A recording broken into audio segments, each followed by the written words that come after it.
Нашиот став е познат. Така наречена медикаментно-фармаколошка терапија, хемиска кастрација за рецидивисти треба да биде задолжителна. Законодавецот предвиде доброволна казна, доброволна хемиска кастрација за замена за доживотна казна. Ние успеавме за рецидивистите да обезбедиме доживотна казна затвор и тоа со силно застапување и лобирање. Она што не послушаа од собранието, пратениците е да носат електронски алки кога ќе излезат од затвор, да бидат лесна мета на детекција на институциите, односно полицијата, зашто тие најчесто се инфилтрира или во училишта, или во спортски клубови кај што има деца. Еве, земете случај со Битола, земете случај со Гостивар.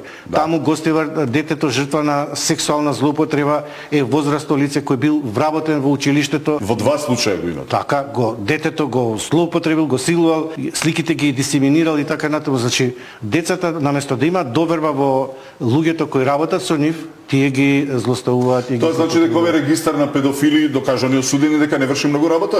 Многу е комплицирано. Може да биде функционален само во случај ако институциите кои вработуваат луѓе имаат увид и под одредени законски обврски го наблюдуваат, го следат и вработуваат.